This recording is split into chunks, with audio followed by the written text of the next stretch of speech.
Suis-je mauvaise pour avoir refusé de changer de place avec un enfant sur un vol de 8 heures? Oh la gamine. À la gamine. C'était mon deuxième vol de 8 heures sur le chemin du retour d'Afrique via Dubaï. Ah ouais, 2 fois 8 heures. Ouais. J'avais réservé un siège côté couloir pour pouvoir me lever sans gêner les autres et un repas spécial pour des raisons de santé. Ok. J'ai embarqué dans l'avion, j'ai trouvé mon siège et je me suis installé. Une famille monte dans l'avion avec 3 enfants. Ils ne parlent pas beaucoup anglais. Et je me demande si je peux changer de place avec l'un de leurs enfants pour qu'ils soient ensemble. Logique. Le père de famille n'était pas assis près de la mère et les enfants, ce qui m'a donné l'impression qu'ils avaient laissé leur siège au hasard. J'ai d'abord dit oui, pensant qu'il s'agissait simplement d'un déplacement de l'autre côté de l'allée, mais j'ai ensuite réalisé qu'ils voulaient que je change de place pour m'asseoir sur un siège du milieu. Ah ouais. Tu captes ? Ouais. Et j'ai donc dit non. Ah, moi, je la comprends. Hein. Un autre passager se lève alors et dit qu'il a un siège à l'arrière vers lequel je peux me déplacer. Aucune idée de comment. Et je dis aussi non. J'ai dit que j'avais réservé ma place et commandé un repas diététique et qu'il était hors de question que je me déplace pour m'asseoir sur un siège du milieu. Il commence alors à me critiquer bruyamment et à me dire qu'il espère que je comprends que je sépare une famille. Cela finit par attirer l'attention de l'équipage parce que cela retarde l'embarquement. Ils ont demandé à un passager à l'autre bout de la rangée de changer de place pour que leur enfant puisse s'asseoir ensemble. L'autre passager commence alors à dire à voix haute à ses enfants et à la famille: vous comprenez ce qui s'est passé? Elle pensait que son siège était trop spécial et elle n'a pas voulu vous laisser vous asseoir ensemble. Oh là, j'aurais la haine. Je lui dis de se mêler de ses affaires et il m'a répondu qu'il ne me parlait pas. J'étais épuisé et en manque de sommeil à ce moment-là. Et je lui ai dit d'arrêter de parler de moi et de laisser tomber. Je ne pensais pas avoir tort. Je me suis organisé à l'avance et j'ai réservé mon siège.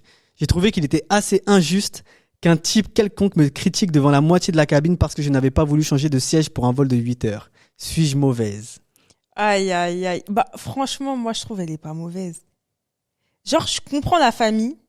Genre, tu veux être, enfin, t'as envie que vous soyez tous ensemble, je comprends. Il fallait réserver les sièges. Ouais. En vrai. Tu vois, elle a payé en plus. Exactement. En vrai, tu payes en plus pour avoir ton siège. En plus, côté couloir, là, tu veux que j'échange au milieu.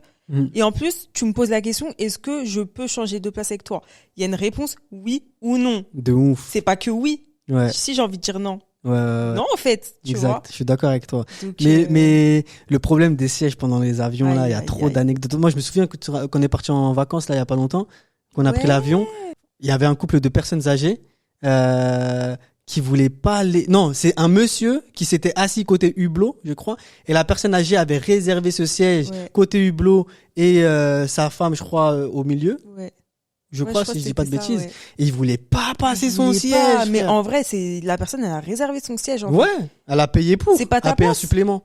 En vrai, on paye des suppléments au moment de payer pour choisir son siège. Donc pourquoi on va donner aux autres? Je te jure. Des fois, faut être égoïste. Hein. Ah, franchement, des fois. Surtout quand on connaît pas les gens. En plus, des vols de 8 heures, laisse-moi être tranquille, tu vois.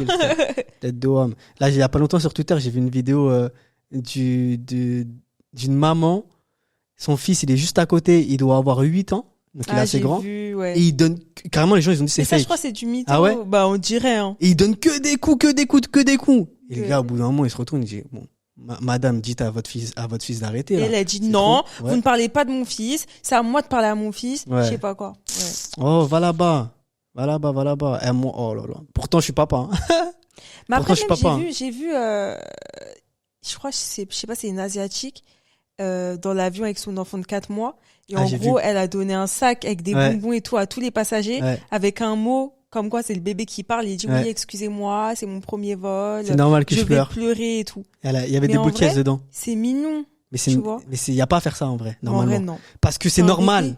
Et c'est les gens, les gens, ils oublient que un bébé ça pleure en fait finalement. Mais tu te souviens quand nous la première fois on est parti à Bali avec le petit, il avait 5 mois. Ouais. Et on était trop stressés. On disait, il va pleurer dans les oreilles des gens et tout. Et on voulait acheter des boules caisses pour les gens. Tu vois. Tellement on était gênés. Mais en vrai, on n'a même pas à être gênés. Et genre...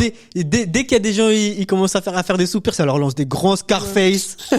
Genre, de ouf. Bah après, c'est un bébé, il pleure, en fait. Bah ouais. C'est la vie, le bébé, il pleure.